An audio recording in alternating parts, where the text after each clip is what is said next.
Smith. So had an up and down kind of day to day. Went to my first job and this guy found something and he left it in my mailbox there for me. You know, he's later on I asked him about it because I had no idea what he had left me. It's some type of 7 candlestick stand, you know, with some Jewish writing or Hebrew writing on it, you know, and he's all like, "Oh, I heard you're like a true Jew," and I didn't expect it. You know, the guy, we've never talked like that before, so he's like, "I've heard from other coworkers that you're a true Jew," so I thought it'd be cool to give this to you. So that was all right because it's like, you know, these conversations, even though I get mocked a lot, you know, it's like people are listening, you know. Then I come to my full-time job and talking to a character, and it's like totally like totally skeptical. Like just showing her the last video that I uploaded, and it's all like, "Oh, well, there's black people in Asia." I didn't say those are black. I said, "Look at the skin color; they're brown, copper color." And I said, "There's 2 types of people on the wall there." And I pulled up this image. I said, "You look at it. There's somebody looks like that, and there's somebody that looks like us. Come on, clear up. Right there, on the wall." So I said, "Don't give me that." She's like, "Oh, well, those might have been them just drawing shadows." You know, and they do anything they can to deny it, our part in history. And they're like, "Oh, well, that makes sense. They're Genghis Khan." I said, "What does Genghis Khan got to do with anything?" "Oh, well, you know, he conquered everything." Excuse me. Excuse me. No, he did not. No, he did not. They're like, "That's explaining why the African DNA and the Asian DNA are mixed." I said, read that chart right there. I said, they can't make up their mind if the DNA came out of Asia or Africa. Asia first or Africa, so don't give me that. It's like they'll do anything. They'll do anything. Let me see if we can get to what I wanted to start with today. Hold on here.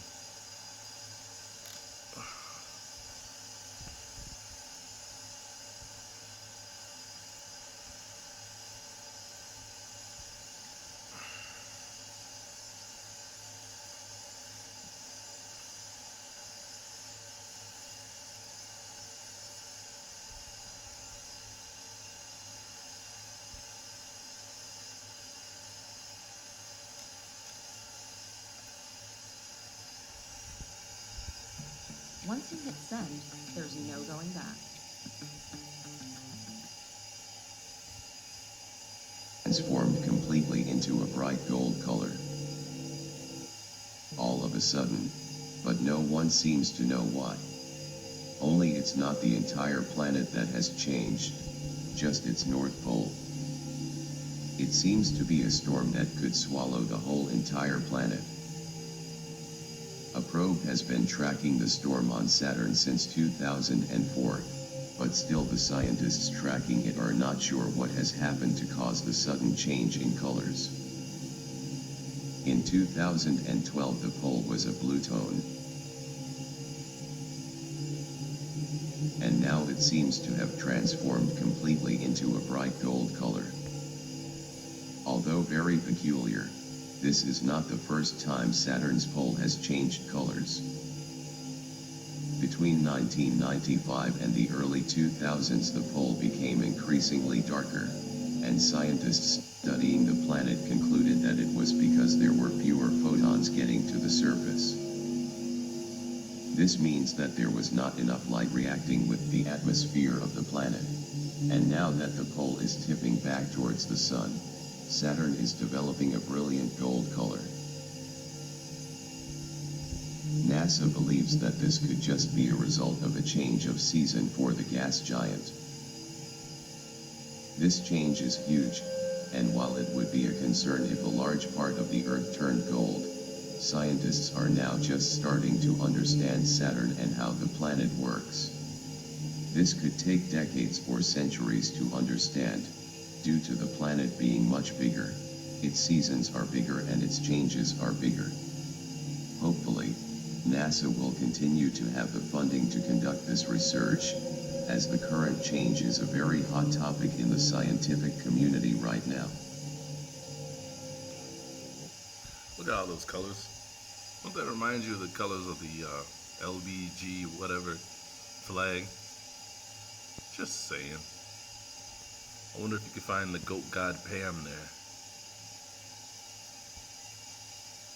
Ran across that. I wanted to get to was this. Not a planet as we perceive it. Saturn is. It's very clear that at one point Saturn did not have rings, but was. David Icke was explaining. I've heard this not just from him, but from other guys that do their their research and make these videos, that Saturn didn't always have rings. The ancient world drew Saturn at times with rings, so they also drew without rings.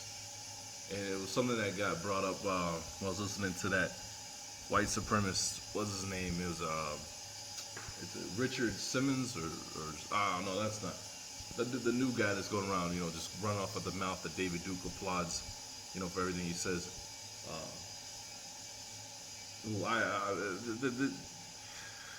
The guy was up there saying that the white folks are the children of the sun.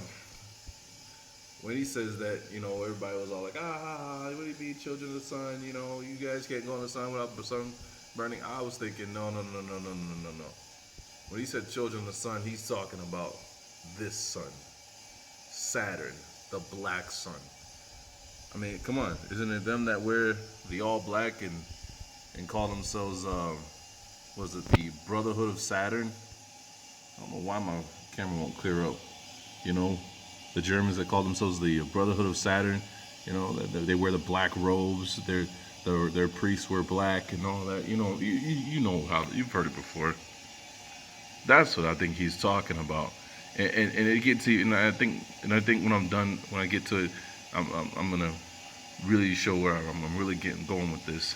Actually, I say Saturn is a dwarf sun, it's a dwarf star. I said Jupiter's the same. The Saturn gives off 2.5 times more energy than it receives from the sun. It is a form of star, not a planet as we perceive it. And the rings are artificial, I suggest. There's a man called Norman Bergrun who has a long history in aeronautics and space research and science and that whole arena. He's in his 90s now, but he wrote a book some years ago, back in the 80s I think it was, called The Ringmakers of Saturn, because he observed from the pictures sent back by the Voyager missions, Voyager 1 and 2 to Saturn, also to Jupiter, but to Saturn then, that there were gigantic electromagnetic phenomena in the rings of Saturn that were actually creating them. This all fits with what I say Saturn is, which is a gigantic broadcasting system, which is broadcasting this fake reality in league with the moon, which is like a. Did you hear that? Saturn, in their opinion, is broadcasting a fake reality that works with the moon, right? Because they tell you the moon is hollow. So basically, it's acting as a mirror. I was just, this is his opinion. I thought it was interesting. I just wanted to put it out there and let the conversations begin. Something that picks that up and amplifies it at the Earth, so we get it big time strong. And this is the way that at least part of this matrix is formed. Haven't you written in the past, though, that, and let me go back to Mars for a second, David, and all this stuff is in your books, and it's very intriguing, very interesting about the moon, and certainly Saturn, and again, it's like the reptilian thing. We see the demagoguery of it. We see it used everywhere, and they worship it, so we should be suspicious. Talk about suspicious minds. You had written in a few of your books talking about Mars having been the original colony, that Mars was destroyed or burned out, and then the people had moved here, and then in fact a lot of the Aryan race, Aryan worship comes from something like Mars. Are you still in that mind? Yeah, well, it's interesting because I was going to go on, but you've taken me there, which is great. about Mars, because there's an excellent book written quite a long time ago now by a man called David Tolbert, who seems to be an excellent researcher, and he's involved in this whole area of the electric universe, which is fundamentally important to understanding how the universe works. And he wrote a book years ago called The Saturn Myth. And the Saturn Myth was the result of what seems like decades of research into ancient legends, accounts, symbols. I'm gonna see if I can skip ahead. I mean, you can watch this to get the whole message. I just want to get to where he really speaks about the moon here. What I'm going into now is that, you know, behind this reptilian element and behind possibly all this so-called extraterrestrial interaction, I prefer to call them interdimensionals, is a force which doesn't take form. It is like an electromagnetic form which can take any form, and it works through these other, isn't that the Death Star from Star Wars? groups. And what I found wasn't it one of the executive fascinating orders? was to One of the executive orders, Lex Will pointed it out, that what the Obama administration wanted Congress to give them permission to build the Millennium Falcon, right? And that's from Star Wars. And I watched a kid that tried to explain that he thinks that they built it and they have it. They start out by building a hangar, and while they were building this hangar out in Nevada, they built the Millennium Falcon in the hangar while they were building the hangar around it. In some detail in the last few months, the content of a find in Egypt in 1945 of a sealed jar of writings from a group that had become known as the Gnostics. The Gnostics were the people behind the great library of Alexandria, which was sacked and burned and destroyed by the Roman Church. They were basically the mentality behind the Cathars in southern France that were destroyed by the authorities and the Roman Church. Their last stand was at a castle called Montségur in, I think it was 1244, something like that. And what you see as a common theme is these Gnostic thinkers, these that have this Gnostic view of the reality in the universe, end up being slaughtered, and their information, if not being destroyed, then being taken out of public circulation. I think you'll find a lot of it in the vaults of the Vatican, personally. And it's interesting what these Gnostic writings talk about. About a fifth of the writings in this sealed container discovered in Egypt, which seems to go back to around 400.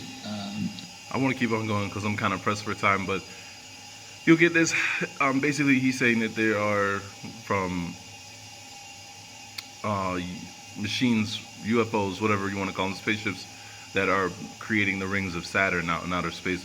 And I'm just trying to get, I gotta get through this. But like I said, I hope you've seen the title, so you can check it out if you feel like it. This is another piece. I tried to skip ahead right to exactly what he was talking about. You got a ghostly figure. This is the part where he'll pick up when the reptilians and Saturn, and he talks about the moon affecting, our perception. So basically, the reason why we can't see ghosts, we can't see demons without them having to go through a different stage to manifest themselves. The reason they're invisible to our naked eye, right, is because we're being blocked by the signals that have taken, how would you say it, like our mind, our frequency, and tuned it to a different channel. The same way, what was his name? Albert Einstein explained that there are spirits all around us. And he took the group of people down to New York City, and he was explaining that they're all around us, right? And he said that basically they work like a radio. When you turn on the radio, there's static. You change the channel until you pick up a frequency. right now we're on a channel that we get nothing but static, and that's why we can't pick them up. Man, it could be caused because of Saturn sending in Jupiter. I'm sorry, Saturn and Jupiter sending signals to the moon, which the moon amplifies their signals at us like a weapon here on Earth, which causes us to be easier dumbed down and put into a sheeple kind of state of mind. This was another one where it was really good. This one, I actually sat and watched this video, and at the end of it, I thought to myself, Genesis, right? The book of Genesis, when Eve was being warned by the Creator, you know, that she's gonna give birth to her Savior, and or her deliverer. And how did it go? That the serpent seed will bruise the heel, and he will crush the head. And I thought reptilians. I thought, you know, how fitting. They walk among us, or they're not among us, you know, but they rule over us. They seem to be our oppressors wherever we are. When with them in Africa, they showed themselves to them, you know, and it always seems to be in their pale form, you know, non-melanin pale form, trying to oppress them and rule over the people that we call Africans. You know, so that's what came to my mind, was just that verse. Could they actually be talking about reptilians when it talks about the seed of the serpent? I just thought about that, but I'm just trying to show you, like, this is a long 6-hour video. I mean, I put it on at work, because, you know, I work 8 hours at my full-time job, so it's easy, you know, no one bothers me. I just put my earphones on and get to work, but still, I'm just, you know, if you want to check this out, watch the whole thing so you can get the whole gist of it.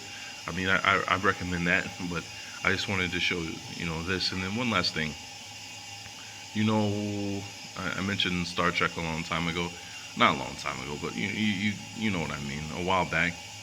And this is what keeps coming to my mind with Star Trek and all that. Is these Borgs,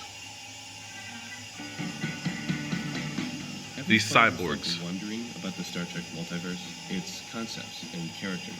Oh, did I go by too fast? Hold on. Do you spend your time thinking about how deep science fiction goes? And remember, a Freemason was the one that originally wrote Star Trek. Where we discuss all things sci-fi through the lens of Star Trek. We are the Borg. Lower your shield and surrender your ships. We will add your biological and technological distinctiveness to our own. Your culture will adapt to service us. Resistance is futile. The Borg. Hands down the most frightening adversary the Federation has ever faced. They are a transhumanist... Now this, the cube. They are the Borg, and they live on a spaceship that's in the shape of a cube. And don't forget, Saturn is anonymous for its shape being a cube. That's why you wear that hat that's in the shape of a cube when you graduate. Why you wear your black gown representing the cult of Saturn, that you have been indoctrinated. Nightmare that swarms through the galaxy, disassembling entire cultures and civilizations in a quest for perfection. Perhaps they scare us like no other Trek villain can, because they are a perverse representation of the worst aspects of humanity's relationship with technology, a relationship that has always been critical to humanity's continued existence. The Borg are an inverse reflection of ourselves. There is little that can be done to discern the Borg's motivations, and isn't that like the Death Star? Did you see that? Let me see if I can play it again. Aspects of humanity's relationship with technology, a relationship that has always been critical to humanity's continued existence. The Borg are an inverse reflection of ourselves. There is little that... See that? Let me see if I can... See, it's round and in the opening right there. I'm just saying, you know. Can be done to discern the Borg's motivations. And, despite nearly 50 years of Star Trek, very little is known of their origins or history. However, and as an adult now, I look back, I see that Star Trek did a thing where they basically try to throw in like all like different races of people, or I don't know if races, don't want to offend anybody because I know people usually yell about, oh, there's no such thing as race, but all different ethnic groups of people, I guess is the best way to put it. However, even noting the absence of a birthday and a hometown, there is much that we can infer about See a Borg cube. history by combing through Trek canon. Get ready, this episode deals entirely with the history of the Borg. We don't know how the Borg started exactly, whether And what's up with green? Green, being, what was it, the color of, I don't remember. But was it Kryptonite, right? And then Superman, the fact that he is quote unquote Superman. I mean, isn't he like the combined mixture of of all DNAs to cause him to be superhuman? they emerged through a willing exploration of the promise of technology, or if the machines simply took over, or some third option. However, we can infer that the Borg, as Look at the hive-like shapes there, the beehive cone-like shapes, the portal. a spacefaring civilization, are about 1,000 years old, at least by the time species 5618 becomes fully aware of them. In case you're wondering, species 5618 is you, buddy. So, how do we arrive at this age? There are several lines of reasoning for this. Let's start from the beginning of what we know. You're made up of organic and artificial life, which has been developing for Organic and artificial life. Now that right there, I'm like, how does that even happen? Organic, so I would almost believe that it had to start with a human-like, flesh-like form at first, and the artificial comes later. Kind of like they keep showing us in all these movies with like Skynet and everything else like that, where man advances so far with technology that then he thinks that technology has to be a part of him. So he puts it into his, he starts wearing it. What was it? I just read that a company in Japan just built a bunch of robots, like suited robots that you can stand inside and use them for hand-to-hand combat. And these, they're like really real, for these soldiers. thousands of centuries. Guinan's statement implies that the Borg themselves are very old, but what she's technically stating is that the Borg components are very old. We can assume that the Borg might be a more recent combination of older, previously existing machine and organic life. A second, more data-driven way to conclude that the Borg have a relatively recent origin is to rely on their species designation numbers, which they use to label the different species they assimilate or contact. We know just from these numbers that they've assimilated only thousands of species, not tens or hundreds of thousands, as their unrelenting drive might suggest. In fact, the highest designation number we've seen mentioned is species 10026, which was encountered by the USS Voyager in the year 2375. Easily assuming that the Borg would label their inductees in numerical order, we can conclude that the Borg have assimilated at least 10,026 different species. If the Borg were much older, we would expect much higher species designation numbers, perhaps numbering in the hundreds of thousands or even millions. We will return to these designation numbers in a moment. A Borg age of about 1,000 years also has a third, more precise line of evidence. You're Borg. How do you know that? Don't you recognize my people? The Vaadwaur? The collective's memory from 900 years ago is fragmentary. In this 24th century conversation, Gedrin expresses a familiarity with the Borg that suggests a relatively lengthy relationship with this species, yet suggests the Borg collective is not much older than 900 years. Allowing for the development of interstellar travel, we round out the age of the Borg interstellar civilization at about 1,000 years. This places the Vaadwaur contact with the Borg at around the late 1400s Earth time. How else can we infer this time period as the right one for the origin of the Borg? In my century, they'd only assimilated a handful of systems. It looks like they've spread through the quadrant like a plague. I'm just going to skip ahead to the last bit that I thought was interesting, was the name here that they gave for those that were on Earth. Let me see here. In 2153, 90 years later. Oh, they talked also about the Borgs crashing in Antarctica. So that's what that snowy look scene was about. Revived drones attempt to take advantage of the situation, but are again stopped by Starfleet personnel. Sometime around 22... See that name? That. I thought was interesting. 65. The Borg assimilate the Elorian homeworld. Elorian refugees like Guinan, So, Martis Mazur, and Dr. Tolian Soren scatter out in Soren. I thought that was interesting because that's also one of the names they used in Superman. So, anyways, I just hope this was enlightening. I know that it was quick, but I don't have much time. Anyways, this is MW Smith, and I'm out, everyone. Take care.